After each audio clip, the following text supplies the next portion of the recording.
The movie opens with a stunning woman named Ashley standing outside a prison, waiting. She's here for her husband, Max, a man who's just been released after spending the last 13 months locked up. After driving for a while, they pull over at a small gas station. Max heads inside to grab some snacks, but a local sheriff is there, staring at a missing person poster. The shop owner casually mentions that these disappearances, people around here believe it's the work of some wild creature. When Max steps back outside, things take an uncomfortable turn. A group of locals recognize him, and they don't hold back. They call him a criminal, throw insults at him. Max doesn't react. He just takes it, quietly gets back in the car, and they drive off. Soon, the road leads them deep into a dense forest. Max grabs a beer, trying to calm himself down. But Ashley immediately calls him out. He's slipping back into old habits. Their argument starts building. And right in the middle of it, their car hits something, they step out, and what they find is disturbing. A man, torn apart, barely recognizable. Ashley insists on calling the police. Max tries to stop her. Getting involved could bring trouble, but she makes the call anyway, reporting their location near the river. Moments later, Max notices something strange in the woods. He leans in to get a closer look, and suddenly, a rock smashes into his face. He loses balance,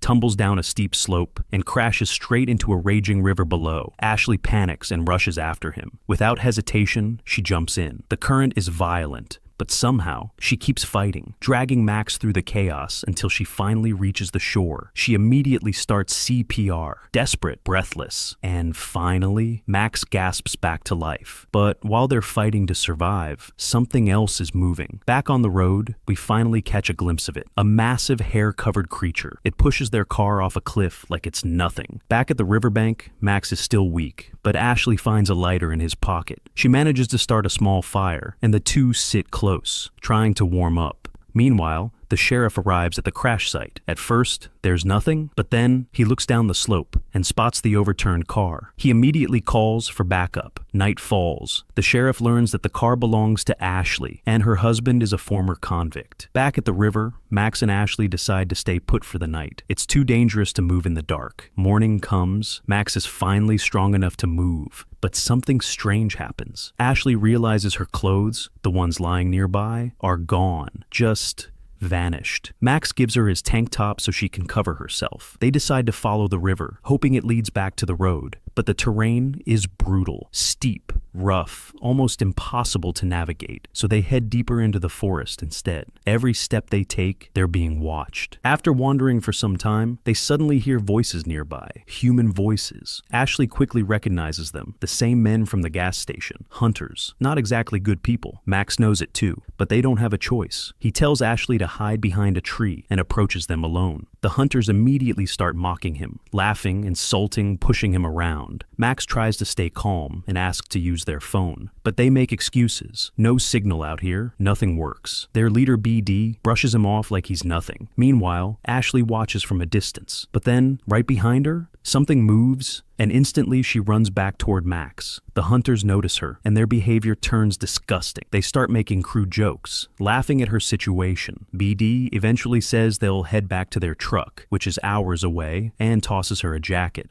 But while all this is happening, something far worse is about to begin. The group pushes deeper into the forest. Max, Ashley, and those rough hunters. And somewhere nearby, that creature is still tracking them. The hunters don't stop taunting Max. They keep reminding him of his past, poking at him like he's beneath them. Ashley tries to defend him, but it only makes things worse. You can tell these guys aren't just rude, they're dangerous. After a while, one of the hunters, Goody, walks off into the woods with a friend to relieve himself. Another man is sent along to keep watch. Everything seems normal, quiet, almost too quiet. And then a sharp sound cuts through the forest. Goody looks up and goes to check on his friend. What he sees stops him cold. An arrow driven straight through his friend's neck. Before he can even process it, another arrow flies in. It hits Goody directly, pinning him to a tree, and now it steps out. That creature, huge, covered in hair. The creature finishes him off with brutal force. Moments later, another hunter comes searching. He senses something moving nearby and quickly pulls out his gun, hiding behind a tree. But it doesn't matter. The creature already knows where he is. In a flash, It attacks, taking him out instantly. Back with the group, the rest of the hunters are still messing with Max, completely unaware of what's happening just a short distance away. Ashley stays close to Max, trying to keep things from escalating. And then, one of the hunters suddenly drops. No warning, no sound, just down. They look closer, and there it is, an arrow. The hunters immediately pull out their guns, spinning around, trying to locate the threat.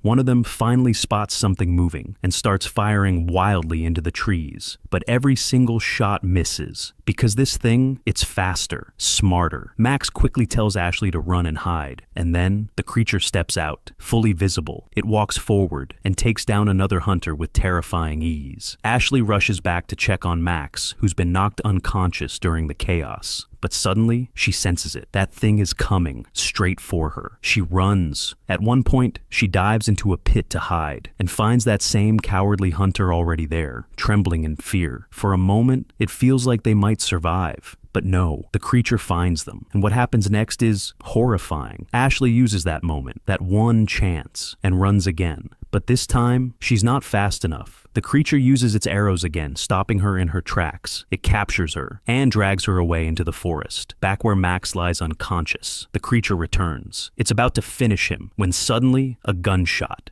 BD, still alive. He hits the creature in the arm. BD tries to fire again, but before he can, the creature knocks him out cold. Then it grabs both BD and Ashley, and disappears into the forest. Later that evening, something unexpected happens. A strange woman appears near Max's body. She places him onto a wooden cart and takes him away. This woman is known as the Wisp Woman. She brings Max to her eerie, almost unnatural home. Inside, she lays him down and begins treating him with strange, almost ritual-like medicine. At the same time, the sheriff and his deputy attend a healing ceremony nearby. Several people are gathered, and a priest begins chanting in a native language. The sheriff is handed a sacred drink. He hesitates, but drinks it anyway. And then, things get weird. His vision distorts. He sees a figure dancing. Something unnatural, something disturbing. But what truly breaks him is what comes next. The priest appears to be pulling something dark, out of an old woman's body. The sheriff can't take it anymore. He rushes outside, gasping for air, completely shaken. Meanwhile, deep inside a dark cave, the truth is revealed. The creature has a lair, and inside it, humans, bodies everywhere. Ashley is thrown inside, begging to be released. But this isn't about killing anymore. This creature wants something else. It brutally kills BD in front of her, making it clear who's in control. Then it turns toward Ashley and begins behaving differently. Not just violent,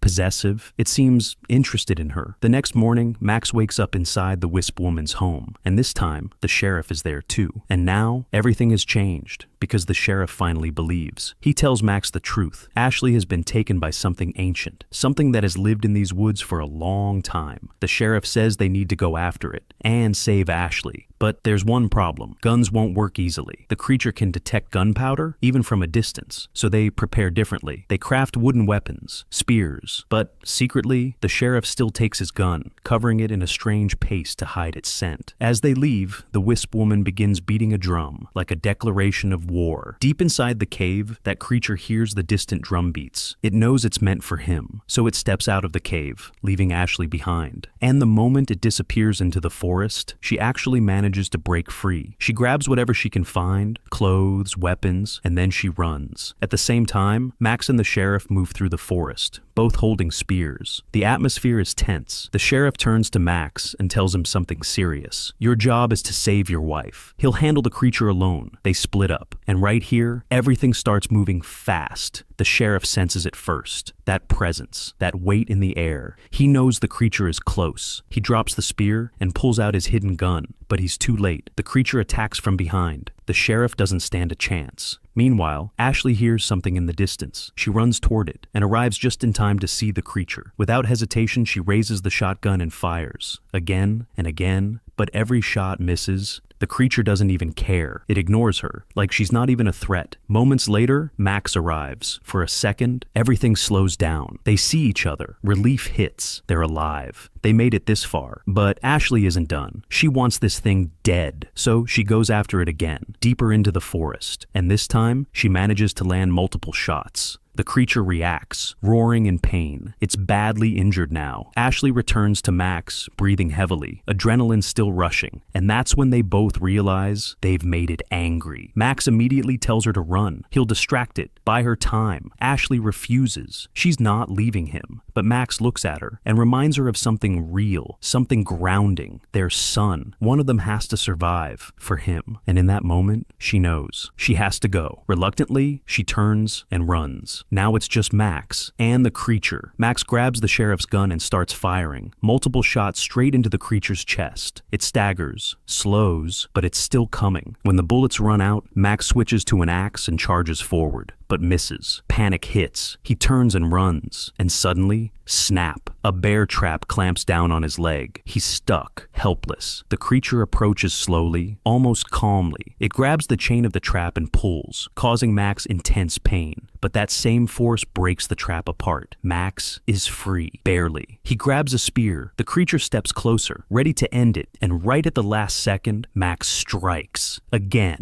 and again. The creature collapses, finally going down. But Max doesn't stop. He grabs a large rock and keeps hitting it over and over until it finally stops moving. Silence. Elsewhere, Ashley keeps running until she finally reaches a road. It looks like they made it. Back in the forest, Max leans against a tree, exhausted, trying to catch his breath. And then, out of nowhere, arrows, multiple. They hit him before he can react. He looks up. What he sees changes everything. Not one, not two, but three massive creatures stepping out of the shadows, watching him, and that's where the movie ends.